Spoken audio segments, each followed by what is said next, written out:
So in this question, they're asking us to write a program that reads from the user a hour between 1 and 12. Then we have to get how many hours ahead they want to see the time. Then we have to print the time after those many hours. First, let us get the hour first.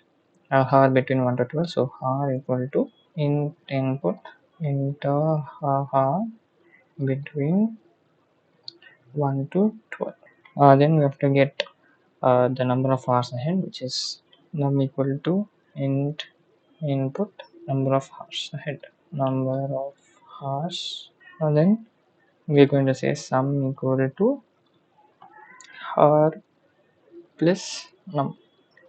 So if sum is less than 12, then we're just going to add har and num and then display it. If it is greater than 12, we have to subtract 12 from the sum and display it. So if someone is less than or equal to 12, print the time is sum and then o'clock. Else print the time is sum 1 minus 12 o'clock. So let's see how this works.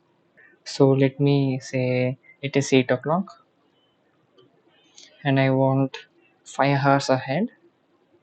So it should show us 1 o'clock, which is correct. So if I put an hour between 1 and 12, let's say 4, and I want 3 hours ahead, it should be 7.